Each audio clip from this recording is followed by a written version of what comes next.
Welcome to another episode of the Mindset Athlete Podcast with me, James Roberts, transformational coach, two-time Paralympian, and TEDx speaker.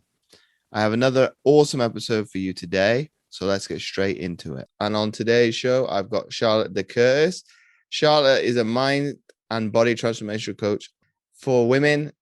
Is on a mission to disrupt the status quo of misery diets by leading a rebellion of women to rewrite their own stories about how they relate to food and their bodies. As a former serial self-saboteur who was shackled to the diet wagon for most of her adult life, despite being in fitness model shape, seeing her mental health decline and the epiphany of the effect this was having on her life and her kids, she made it her purpose to change the mentality of women across the globe through the movement she fronts called She Is on Fire. So welcome onto the show, Charlotte. Hello, thanks for having me. You've really made me have to concentrate to read that bio. I know, I could tell with that. That were a real concentration phase you had going on there. That's probably one of the harder ones. Anyway, Charlotte, let's get into it. Let's go back before coaching to start with. See, I know that you were in dancing and things like that through your social media, but for the listeners, can you tell us through obviously your own words? So my childhood was like you say, my background was dancing, and I'm sure that you can relate to this. Just with sporting background, the advice and the pressure and everything else that goes with it. So I was a European dance champion by the time I was 12. That brings with it a lot of great things, but also, like I say, a lot of pressure, a lot of body issues, a lot of diet issues, not getting the, necessarily the right advice, all of that. And then post dancing, I went on to become a personal trainer.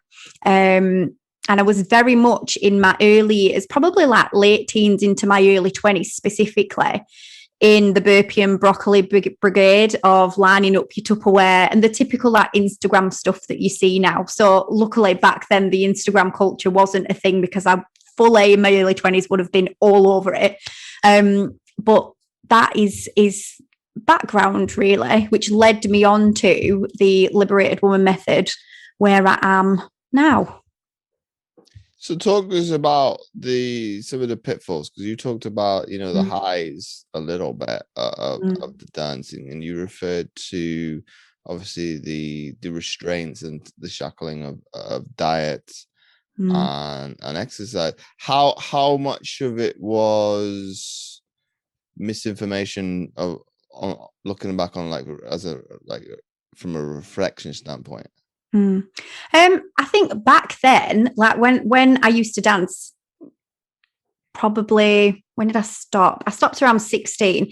We didn't have Google and things like that. So any information that you were getting was coming from, whether it was diet magazines, whether it was nutritionists that you were working with, whether it was like it's dancing. The kind of dancing that I used to do as well was very much its own culture of people who would step into it, but not necessarily be qualified. It was very like word of mouth. You should be doing this and you should be doing that, as well as the, when you dance and you've got leotards on, particularly in your teen years, the body image elements of that come with it. And there's always, what I found for myself anyway, and I know a lot of my friends that I used to dance with, it's almost like things that are totally not normal become your normal. So there were things like I knew this wasn't something that I did in particular, but girls who used to eat tissue paper, for example, to fill themselves up because they were so petrified of putting weight on because you're wearing a little leotard and all that kind of thing. And I think when you are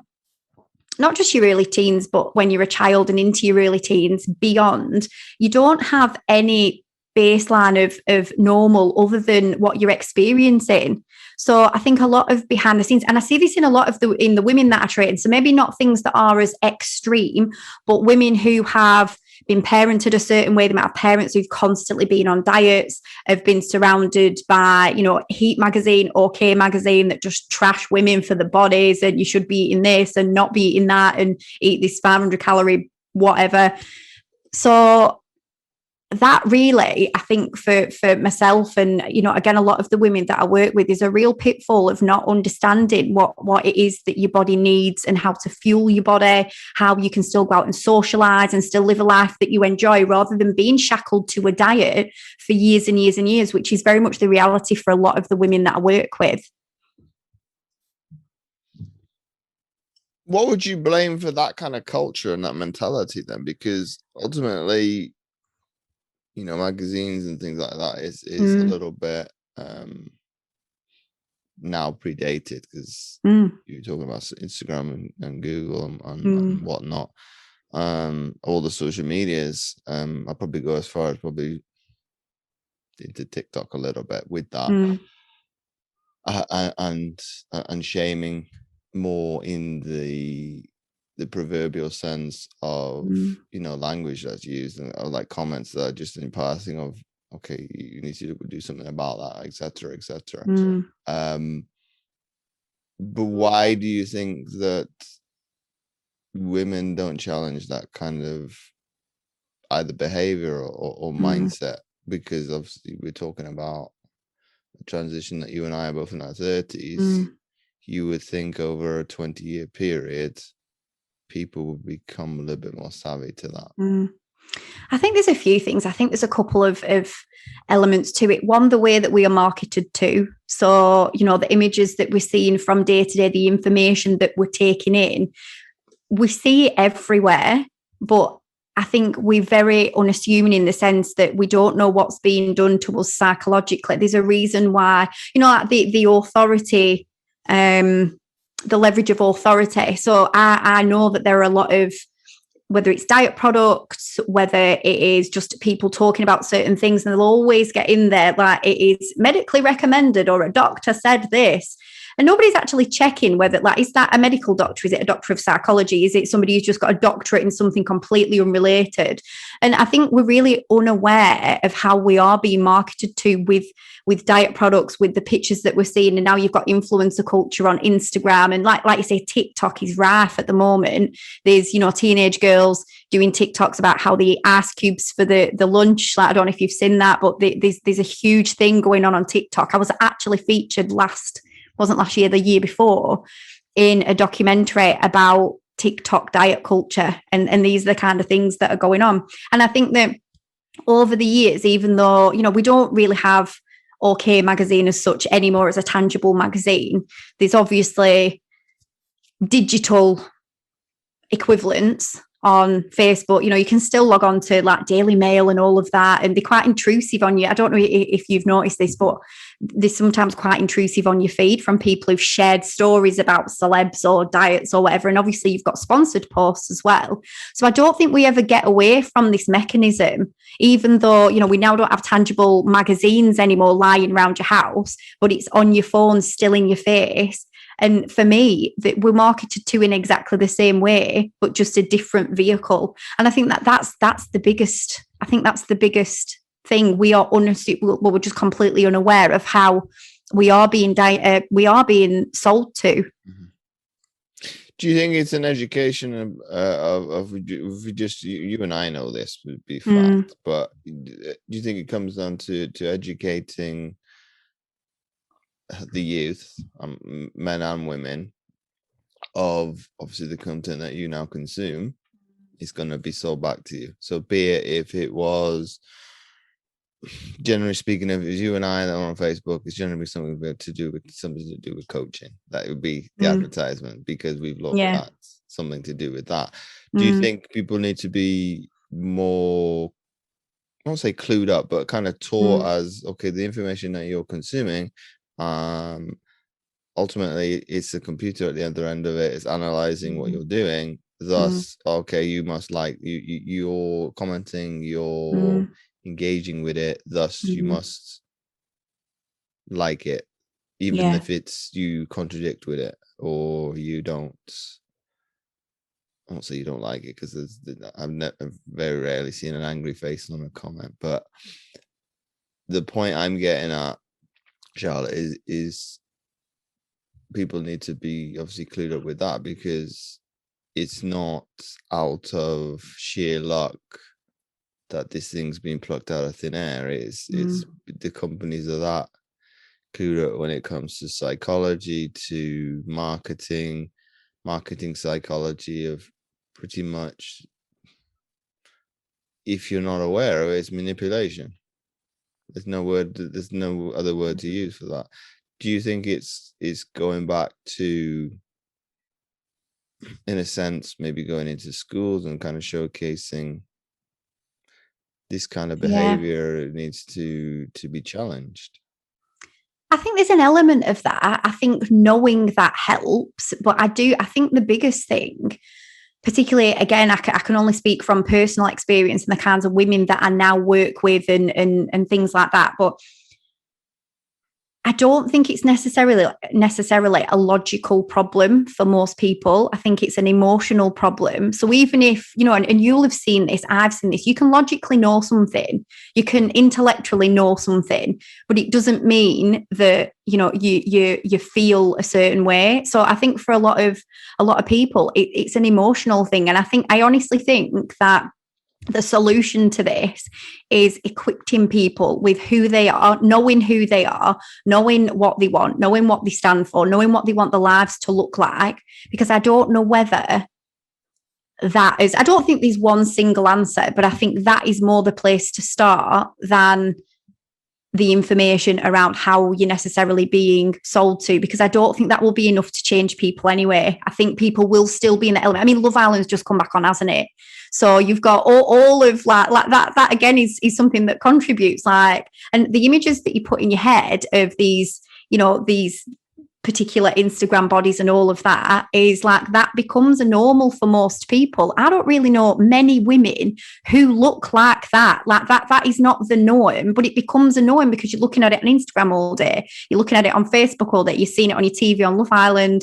So I don't know. I think there is definitely an element of that. There's an amazing book, in fact, that I read relatively recently called 10 Reasons to Delete Your I think 10 Reasons to Delete Your Social Media Account. And it's brilliant.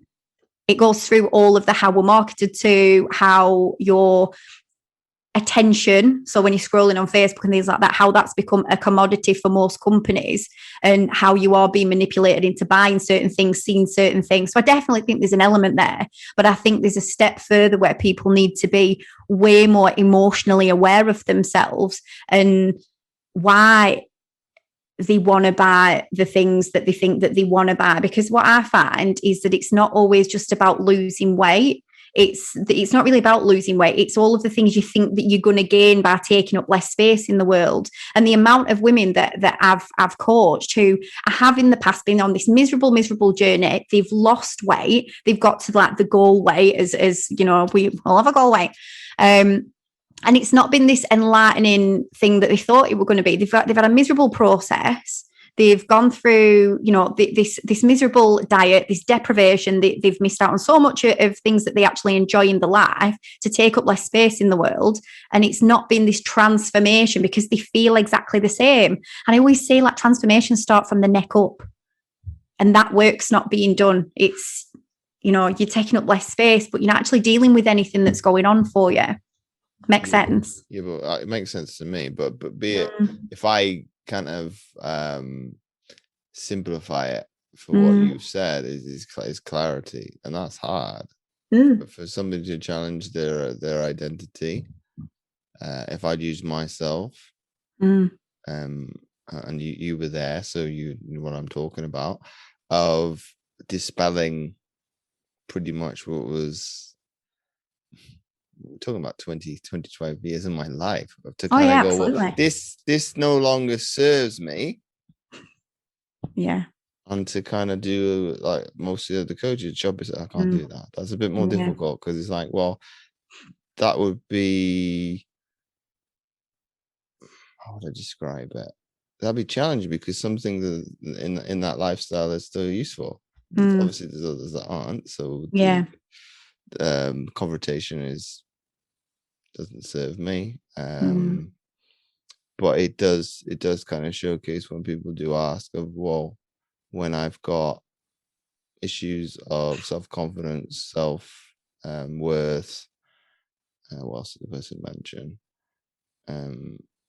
It was quite deep, and I was quite surprised of you've gone more than surface level bullshit. Okay, the comparison of what you're describing towards others is what another person saying is bad. You should live kind of stay in your own lane. It's like, okay, I'll give my honest opinion and kind of say I'd agree. However, and that was my second point. My first point was competition is how I use comparison. Is I'm competing with you for just for example's sake.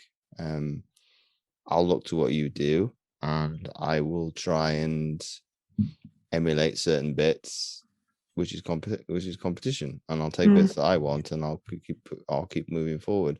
But the problem that you have brought to the service, Charlotte, is people don't do that. It will be, I will look to, I'll use Instagram because it's more picture based.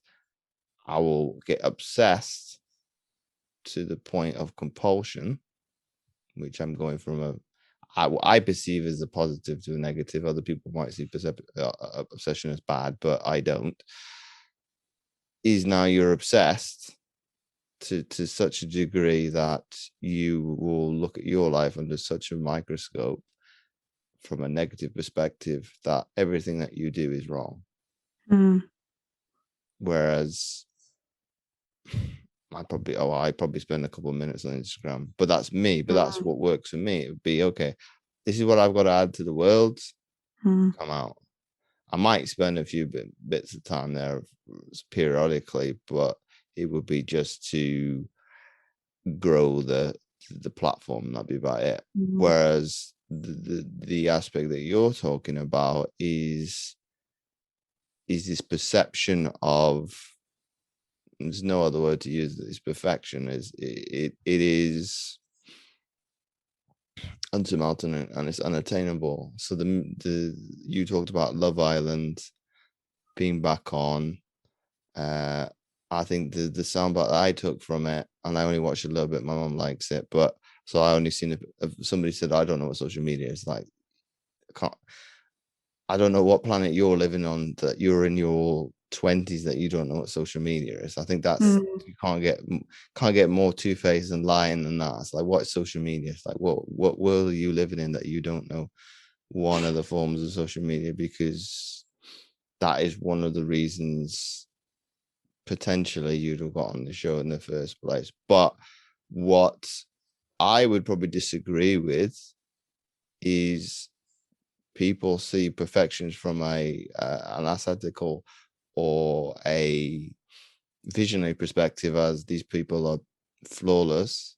I'd probably question, and you probably agree with this to some extent, is they've got flaws, be it emotionally, psychologically, mentally, because why have they resorted to reality television to find the love of their life? And generally speaking, if you look at, I think it's like series 6 or 7, the amount of success rates of those couples is pretty really, I think there's only like 1 or 2 out of 7. That's out of 7 series.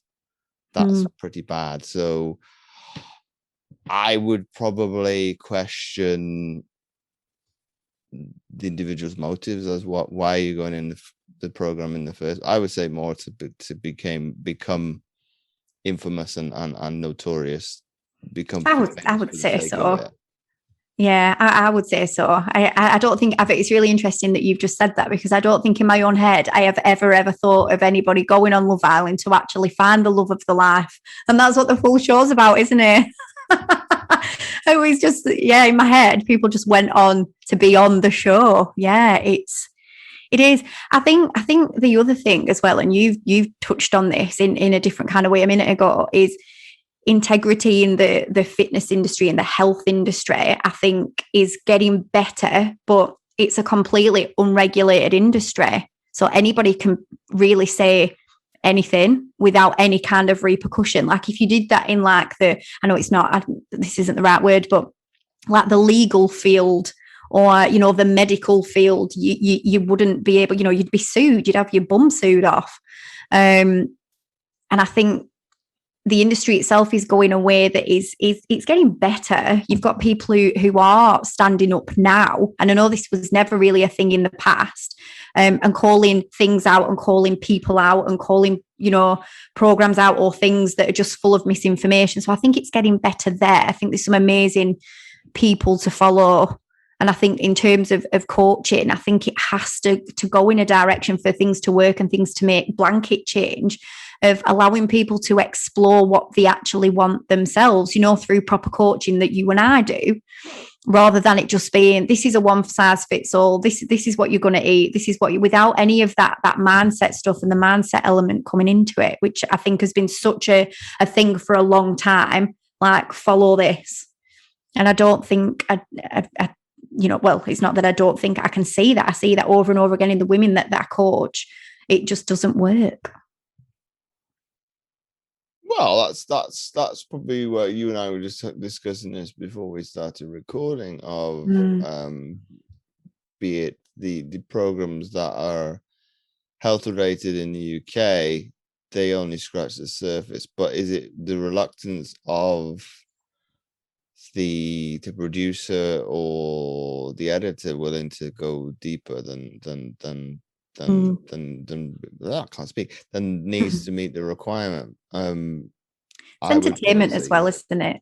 It's for that's not really entertainment to see that somebody's what was it? It was I already knew about the program coming out anyway, because I know one of the people on the show, and he happened to be in my area, so we were trying to work out where the family's from exactly. We didn't manage to work that out, but in terms of what did the presenter say at the end?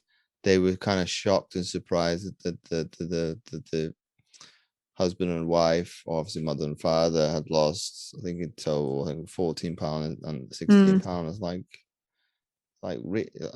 it's like just a comment of really. It's like, are you surprised? I don't know what the time frame was. I was talking at the same time, so that's on me to go back into the delete section and maybe look, because like, well, that's a good achievement. I would probably question the family a little bit more, because he was ex-military. In terms of that, should be unacceptable to get to resort to that kind of lifestyle. I know it's gonna happen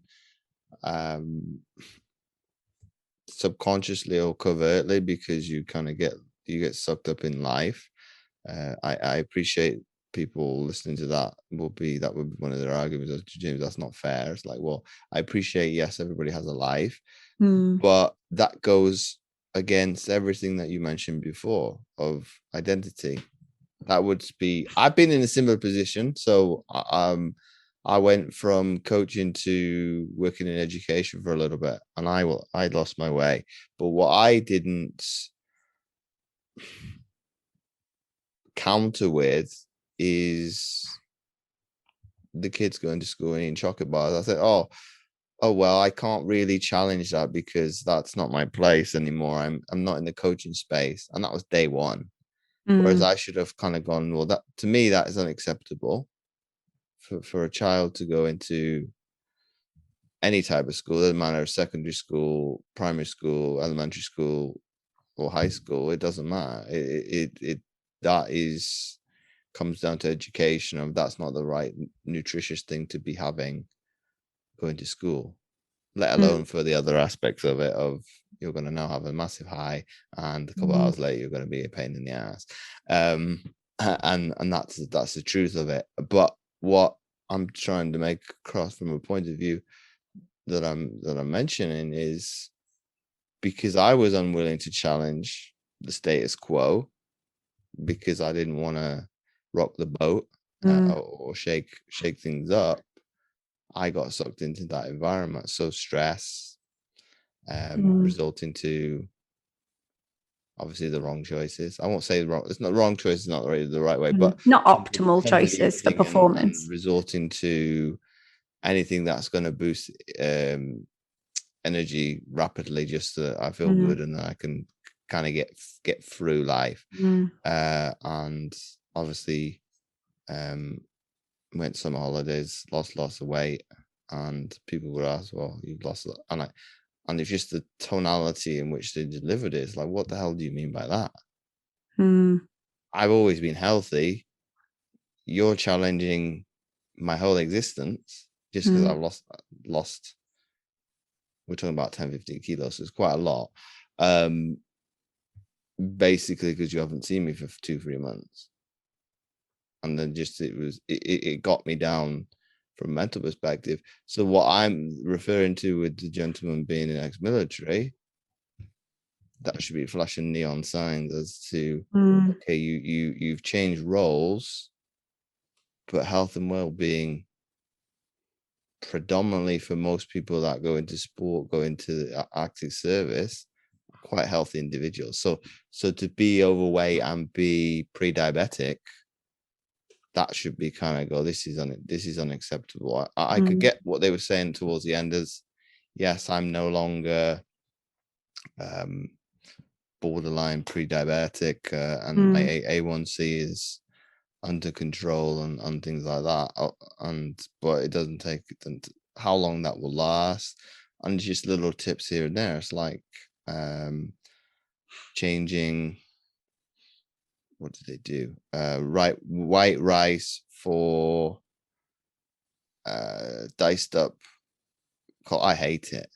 I think that cauliflower rice is disgusting. But that's my not opinion. like it. That's my opinion. No, it's just the texture doesn't feel right. Not like it. I don't mind cauliflower by itself, or it being in its whole form. I almost said raw form. In its whole form, it's just it doesn't do it for me. So I think it's more.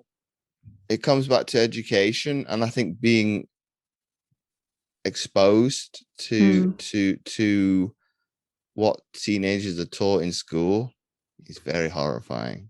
I worked, I think, towards the end with the not sixth form, the year 11. Sorry, didn't know how to use the oven. Didn't know you had to use the hob. You're thinking, this is not difficult. It's turning dials, and I'm talking about an electric hob. Not gas. You're thinking these are 16-year-old kids going into the world and pretty much can't do the basics for themselves. So I can see some similarities in myself because I used to be like that. I didn't do cooking in school. I thought it was for girls. That was my opinion. That was my sexist opinion of boys do this. Woodwork. The home ec is for the women. But obviously I'm going to get loads of abuse. I don't think like that now anymore. No. But I would probably lurk in the background at home and kind of go, I'm watching, but I'm not really paying attention. I don't know whether that's changed, because my son is at high school and he's had to do cooking now from year 7. And I went to an all girls high school, but I know that my friends who were boys who went to like the alternative boys equivalent of my school also didn't have to do like food tech. So I'm wondering whether maybe that has been brought in now of it being compulsory. I mean, it's great when my son's at home. They had to do, the boys had to do sewing as well. And I had that subject. Yeah. Sir, can you help me with putting feathering the hem? Doing the hem on a dress? No, it was more simple. This, threading the piece of thread through the needle. Like, come on, it's not that freaking hard. It just takes amount of, at first you failed, you try again. And it's like, I'm not going to do it first. The teacher obviously can, but that's because they've got years and years of practice and they probably did that at school and then maybe done it at home. Whereas for me, it's like, well, I can do that, but anything else with the sewing machine, I don't think I'd be able to do that now. Involved as well. Sorry that you've made a mistake. Bring an expert in. Bring the expert in. probably the look of disgust. The teacher's like, well, you're not really helpful. It's like, well, I'm being the stereotypical man. I don't know what I'm doing. I thought so. So I think, yes, things have changed from a perspective of cooking, and I think year 7 are a little bit more open to be a willingness to trying. I know I'm putting a blanket statement with that out there to kind of say all 11, 12-year-olds will want to try something that is completely alien to them, and they've normally had it spoon fed to them in primary school. I think I used to tell it as it was. It's like, you know, in big boy school, no, you gotta do some things for yourself. Turn the oven on. You gotta learn how to turn the oven on. No, but I think 16 is I think what I didn't like is more the it's so predated. It's like things from the 1980s. More like the what I'm talking about for the audience is the meal plate. Yeah, so the NHS guidelines still have that, don't they? That needs to be ripped up and put in the bin.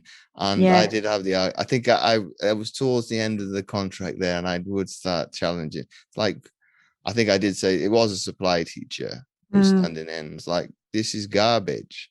Yeah. And she's like, well, this is in the curriculum. And I get that, but it's 30 years out of date when I did my PT course. Yeah. Which was, I did that in my GCSEs, the meal plate, the eat well plate.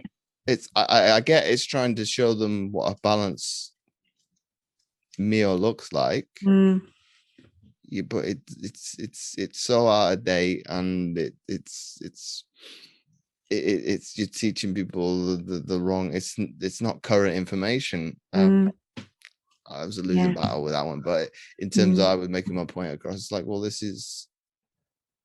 I get that they've got to regurgitate it in the GCSEs, but it's still wrong.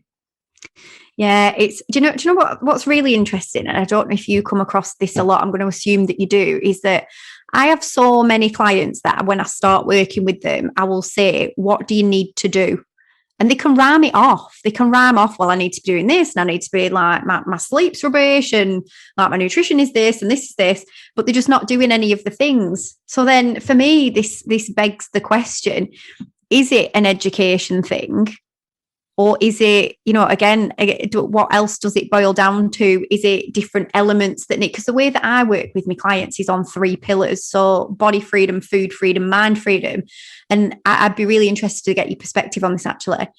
I do not believe that you can necessarily have one without the other. Oh, I agree entirely, because that's when people ask me, what is it exactly that you do? It's like, well, that's a good question. And how long have you really got?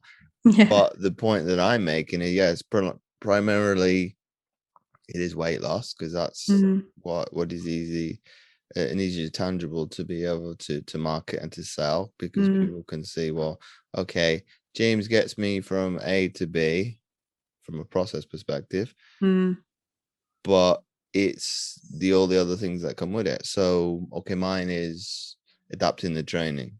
Makes more sense, because obviously I'm working with people that have got impairments. I'm challenging probably their mindset a little bit when it comes to training, because it's like, oh, I can only do it one way. No, you can do it multiple ways, and I'll share, and I can show you why. The M is obviously mastery of what I would call nutrition, but mastery of their diet, and then obviously the P is proving to themselves, proving to others, and kind of proverbially putting the middle finger up to like judgment, resentment, whatever you want to call it, in terms of challenges that you're facing from other people's opinions, other people's beliefs, etc. It's kind of going, well, okay, I want to prove it. It probably comes back from my sporting days, as that's why I've called it that.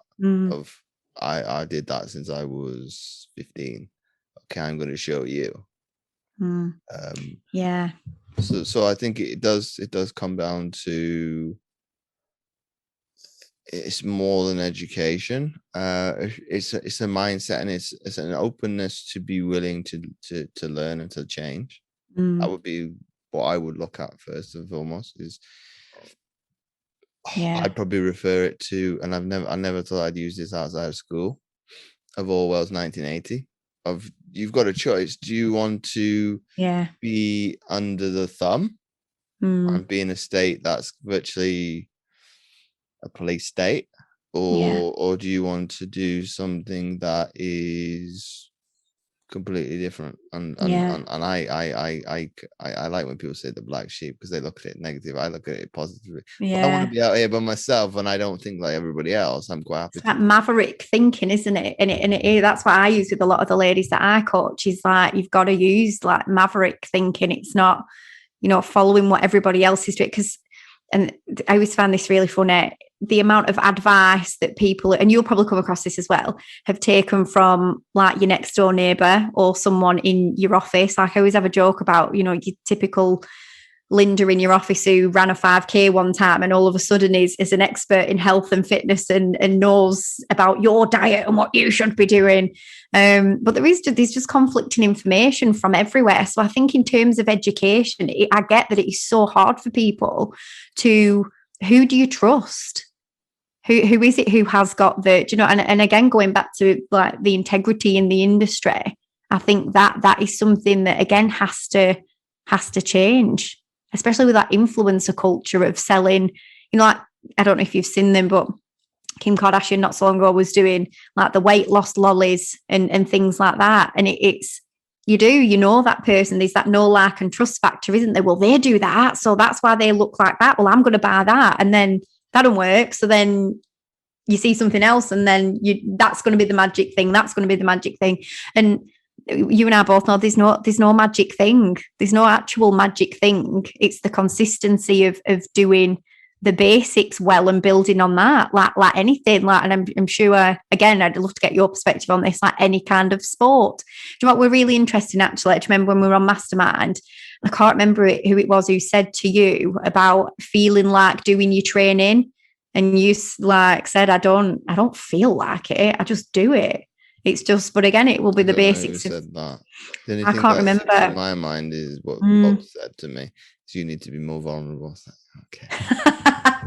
I remember that as well. I feel like it was one of the girls. It might be Hannah. All of them were quite positive. That's the only thing I remember, because it was quite. It's not negative. It's not negative because he's right. No.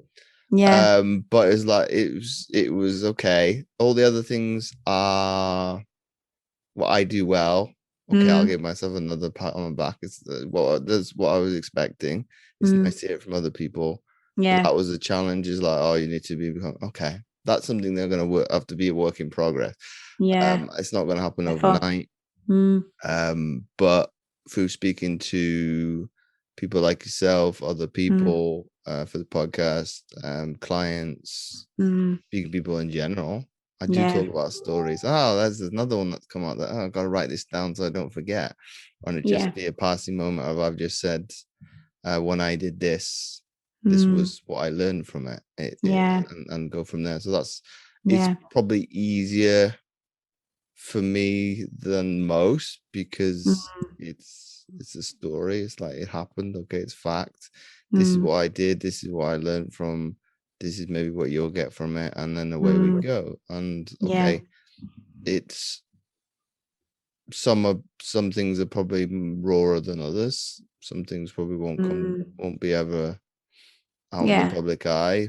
But I think coming back to what you said about, I just did it. That's what's probably good and bad of sport, because you don't really enjoy the experience. It's okay. I have to do it in spite, or I have to do it regardless if I like it or loathe it, which is not a good. It's not a good existence either. I don't know whether, like, there's a lot of, again, going back to like the women that I coach, I often have these conversations with them, and I remember someone saying I remember someone saying something to me. I worked with a number of years ago. In fact, it was Paul Moore who said it. We spoke about this beforehand.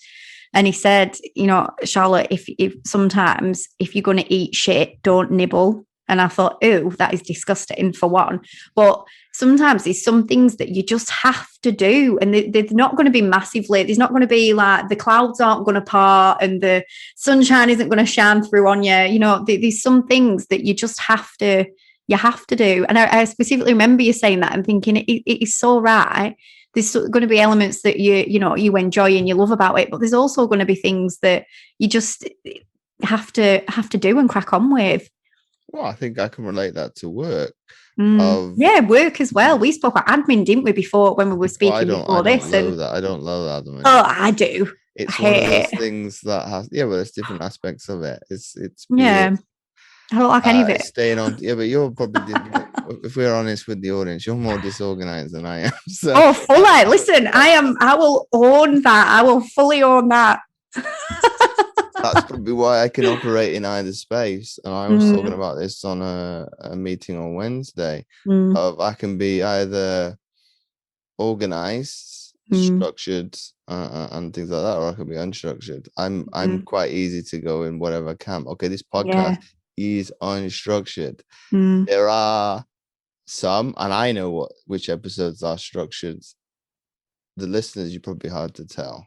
What and okay, I put that out to you listening to this one. If you can tell me which one is structured and which one is not, obviously that I'd love to hear that, because if you can tell the difference, that's good. But obviously, coming back to what we said, Charlotte, of hating things, admin for me is to stay on top of things. So I don't know if it was potentially me deleting something. I don't know how I managed to do it. I lost about 2 weeks of conversations with people. So I don't know if I've deleted or Facebook hates me. So just completely Mark Zuckerberg. There's stuff from this week as we're recording, beginning of July, end of June. There's nothing till probably the beginning of June. I know I had conversations. So what I've done, I don't know. But in terms of what I've kind of done to rectify that, is to, okay, let me get ahead of this, and this is the person I spoke to on a particular date. This is what I've said about it, and I'm a little bit more organized, and I can go maybe days or weeks without talking to them, be it through my choice or theirs, and then go back in. Whereas it's not trying to. So if we use one person as an example, I know what his profile picture looks like. I know what we were talking about, but I don't know what his name is. Thus, it doesn't help me. I'm in that proverbial no man's land, because it's like, well, you can't continue that conversation because you don't know what his name is. Thus, my point is, when you to put it related to training, diet, or mindset, you're kind of, and I use this with Chrissy for our episode of, if you were not to use a sat nav and you didn't know where you were going, you're going to get lost. 100%. Because people are reliant on TomTom, Google. It's probably more Google now with phone within the cars. Yeah, I used to have a TomTom. Forgot about TomTom. And people are less reliant, and this shows my age more, because I used to be the navigator in the car for my family, and I was surprised to see a map in Aldi. Yeah, really. Because it is. I'm not going to say it's not necessary, but it is so far removed from people's realities that why would I need a roadmap to get where I'm going on? Because the sat nav or Google Maps, or if you still have something that's that ancient as a TomTom as an alternative, or any sat nav satellite navigation system, you're going to kind of go, well, it's not likely to fail me. My question would be, what happens if it does? Because where you live fairly rurally, I know if I go in certain places in North Wales, you do not have a 4G signal. So that's Google. It's gone. It's gone. So my point is, when it comes to the training and the nutrition and the mindset, when you get unstuck, where do you go? Yeah, I think for me, again, I have this conversation with all my clients all the time. This is usually where I start with. And even for, things that I'm doing myself, is like, what's in the gaps at the moment? What are in the gaps? What are the things that need to have like the damage limitation attached to them? Because we always, with experience and with, again, the nature of women that I work with, they're very good at planning. So they're very good at like getting the highlighters out and getting new notepad and like strategic military precision. And then the first thing goes to crap and it's knocked everything else off. So usually when people plan, and again, I don't know if you find this, but they plan for like the perfect day of everything going right. The kids are angels. Nobody's poorly. That's probably where men and women are different. And you're like this one. I've Possibly. seen it on a Facebook video thing. So you get, if you watch something, it then gives you something else. I don't know what I was watching before it, but it was more of a comedy sketch of what's the difference between men and women's brains. Obviously, I'll do the men one because you'll find this funny first. Obviously, the man's going to talk about one subject alone. That's the only thing we're going to talk about. Everything else is off the table. I'm going to take this box out of the space of the brain. What I want to talk about. We're going to put it out. We're going to take care. Open it up. This is what we're going to talk about. I'll finish with that. I'm going to pack it away. Make sure carefully, and this is me paraphrasing. It's better if you go watch it. If I could find it, it's hilarious. Put it back. Make sure I don't touch any of the other boxes. And he walks over slowly to the women's plinth with the figurine on top. Obviously, the men are already laughing, and you know where I'm going with this because I know exactly where you're going with this. It's all everything is connected. So. He made reference to the husband is related to the car is related to the kids, etc. You're pretty much like if I was a ball of yarn, it's like everything is a word for men. It's everything is. I'm generalizing because I'm not like this, but it's one thing. We do that thing right, put it down, move on to the next, pick it up, and whereas women, it's like it's everything all over the place. I'm probably somewhere in between. Yeah, I think that maybe is the nature of just, again, this again blanket statement, but the nature of most women, and particularly like the experience of women that I work with, who do have so much to think about on a daily basis of like sorting kids out and then going to work and then worrying about like, oh my God, this is done, that's done, that, we've got to do all of these things, kids dropping off, booking hair appointments, remembering to tell other people to do the things, like telling your husband to remember to take the wheelie bins out or whatever it is. I think like, and again, I don't have an answer for this. I'm still working this out myself, whether it's still a cultural thing and we're still 20 years behind of living in those kind of households, or whether we as women need to be okay with having less responsibility and let people do things. I don't have an answer to this at the minute. Like I say, I'm still trying to figure it out.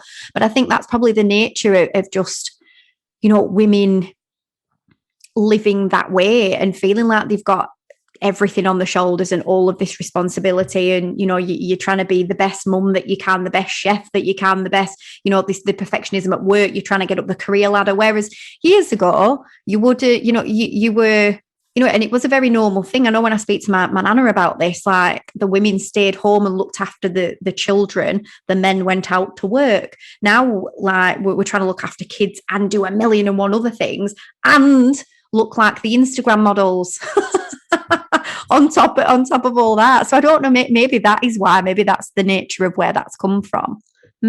Interesting. Well, it's trying to challenge what is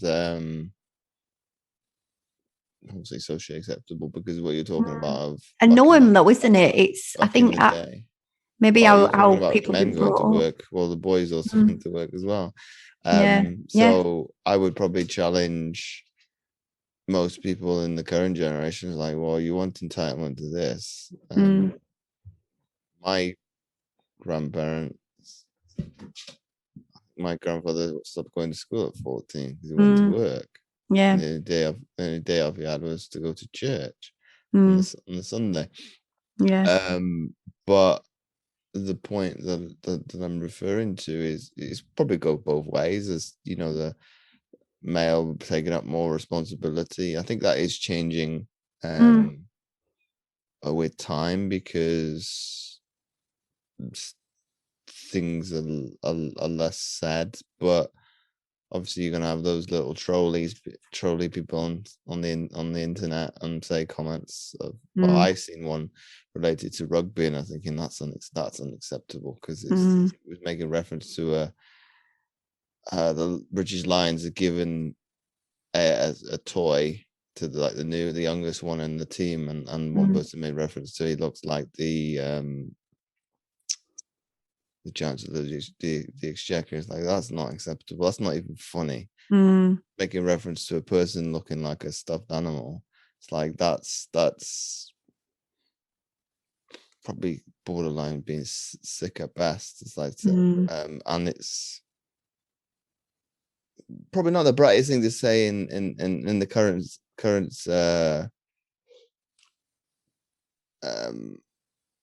where we find ourselves with questioning, you know,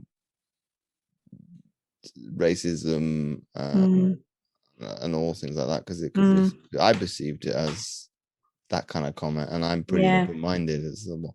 That's not the brightest thing to say on a public platform of Twitter, and definitely, and it's possibly that is your real username. But obviously, coming back to that, not going off on a tangent of men taking up more responsibilities that women can offload, and be okay with the person is going to be up to my standards. That's probably some of the problem as well. As I'm not going to let you do it because it's not going to be good enough standards that I absolutely, I get that. I completely get that. It's like I have this in my own house of like my kids do, because we spoke before we did this, like I'm painting the room that I'm sat in now, and you said, didn't you get the kids to do it? And my youngest son, who's 5, is just absolutely wild, so they'd be paint all over the place. But it is that same thing, isn't it? Like loading the dishwasher, I'm like, oh my god, they've not been put in the right place, the plates, the dishes, which is ridiculous, isn't it? Like it doesn't matter that much. But I think letting go of some of that sometimes can be hard for people. And if it's like you said, the identity thing, if that's all that you've ever known is, you know, the woman does this, or I should, that age old thing of I should be doing this and I should be like that shouldy behavior. If that's all that you've ever known, that's one, you know him, and 2, probably a very big part of your identity. If your mum did it, your grandma did it, the women in your family did it, that's, you know, you've got a circle of friends who do a similar thing. And that again is something that I found one of the other biggest things with the women that I coach is they don't know any different, and they just think that things, you know, are that's how they are, but they can be changed. And sometimes it's just questioning yourself, like, is this what I'm doing serving me? Can somebody help me with this? And asking for help. Like, it's not always easy to say, like, ask for help, but also know who to ask for help from, not necessarily just with household things, but I'm sure that you've come across this as well with, you know, people needing help, and they get to a point where they know that they need help, but they don't know who to reach out for that help. You know, if it's coaching, if it's like finding someone who is the person that they gel with and who it is that they need. There's not people who come and knock on the door and, hello, this is what I do, this is how I can help you. It finding it isn't always easy. Well, that's a different tangent altogether. As you are in depending on the headspace you're in. And if I was to say the negative, because as I know you more now, you were definitely in that place. I've been there. I know it all. I know what's best for me. I'm gonna keep being stubborn 100%. And do it this way. Yeah. And until it works, and it will work because I'll make it work. Let's smash the kiddie one of. Everybody's probably heard this one. You know, smashing the square peg into the round circle. It's never going to fit. You could, technically it can, but it'll be misshaped. But it's going to take a lot of effort to get it in there, and at what cost. Whereas when you start seeing the light at the end of the tunnel, it becomes a little bit clearer. And somebody mentioned this to me a couple of days ago. Oh, I'm in the tunnel. I can't see the light. It's like, yes, you can. It could be, and people won't see my fingers now, but it could be a little dot through your fingertips, or it could be a massive big OK sign. The light's there. It's just that you are maybe not aware of taking the positive from it. And I did a presentation on Wednesday, as we're recording on a Friday. Quite late for me. I did it to the US, so I started at 11 my time, so that's late for you as well. And somebody made reference to carbs are bad. Now let me dispel that myth. That's rubbish. And then she went into a bit more detail of, I have the sauce. I like the sauce from the shop. I like my cheese. Yeah, I won't even go into I didn't even get started on how much cheese you're having, what's the sauce. I know it's a portion. It's the portions, and be it is in the US, portion control is a massive issue there. So I think people were very open to it. It's like, well, James is not criticizing one person or the other. I made it very interactive. I don't have to really. I'll be honest with everybody. I didn't have to concentrate because it was late, and having to concentrate and really present at that time of night is difficult at the best, even if you had prepared. But most people were willing, because it was to talk about losing COVID weight. One person said, and they took it upon themselves, I want to lose 20 pounds of my COVID weight. No. Let me take that word off the table. I want to lose 20 pounds, and I'm going to be I was like, okay, fair play. You're owning up to that to 20 people. Yes, they know each other, but you're kind of taking the proverbial excuse off the table as no, that's not acceptable. Let's me to remove that. That's enabling me to be okay with the situation, whereas he wasn't. And they kind of went, nah, let's remove that and say, I'm not accept. I want to change. I'm going to take away not even use it as an excuse, a reason as to why I'm in this predicament. Thus, I put myself in that. It's like fair play. I wasn't expecting that. I was expecting, I want to lose this. How do we do it? And it wasn't. It's like, no, I'm going to remove that. And then most people were emotional eating. Of I was eating when I was sad, I was eating when I was depressed, I was eating when I was happy. You name it, he did it. And I kind of just went to as well, so you pretty much grazing then. And they had an epiphany. It's like, grazing, like a cow. Obviously, the cow's doing it because it's eating the grass if it's organic. Whereas as a human being, that's what we're not supposed to. We're not designed to just eat every moment throughout it. Yeah, it's funny, isn't it, how people can have these epiphanies just from thinking about something, because they're the biggest light bulb moments that a lot of my clients have, is just looking at something differently, or something that you've embedded in your head so much and attached all of this stuff to. And even like calling something, I had a client call in this morning, and the words that she were using around herself, like, oh, I'm a complete nightmare, and then I do this and I just can't stop myself, and you could see this like shit tower of, she'd start with like herself, and then, oh, I'm a nightmare, and then this happens, and I'm terrible, and this food, and I can't stop. And it's just the thing that you've done there, you've eaten a chocolate bar, or whatever's happened, and it's the meaning that you then put into them things that's the massive issue. Whereas look at it in the sense of, you've eaten something. That thing is like an inanimate object that is just, it doesn't have a heart, a pulse, and legs. You're almost personifying this thing and turning it into this massive, scary situation. Whereas if you speak to yourself differently, or look at a situation in a different way, it changes your entire perspective and changes the way that you then go forwards and carry on with what you're doing. So I don't know if that's something that you see a lot of, but I know with the women that I coach, demographic of women, that it's such a huge thing. I think it's similar, the two communities, because they're trying to challenge. For mine, obviously with amputees, it will be if they've lost their arm or leg, or multiple limbs because of a trauma, cancer, accident, or whatever. The list is endless in terms of my explanation, but a lot will look up, I used to be able to do this. Okay, that's not bad. As in, okay, would you like to do that again? Yeah. No, obviously it doesn't really matter, but yeah. Why can't you? I think somebody this is a conversation from months ago. I used to ride motorcycles. Why can't you ride a trike then?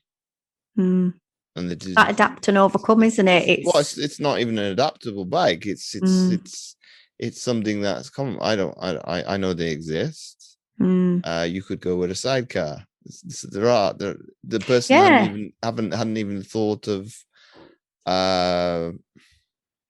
what do you call it, an alternative, something different. It's like, well, your bikes, you obviously know that they exist, but in terms of when you're kind of in that fixed mindset or kind of narrow focus, it's like, okay, I'm in this way of thinking and nothing else really exists. Like, well, there's an alternative. There's all sorts of things when you're open. Yeah, there is. And that's what I meant a minute ago with the whole adapt and overcome thing. Sometimes it's just adapting your thinking and changing the way that, and looking at, I know it's a real cliche, isn't it? But looking outside of the box of like what, and it's something that, again, just great coaching questions, like self-coaching. What can I do? Like, I can't do this particular thing anymore, or this isn't going to work right now for my situation or my environment or, whatever's going on. But what can I do? What can I do? Because I think people get so narrow into the thing of, well, I can't do this and this is crap and I can't do this and I can't do that. Whereas, but what can you? What can you? There will always be a solution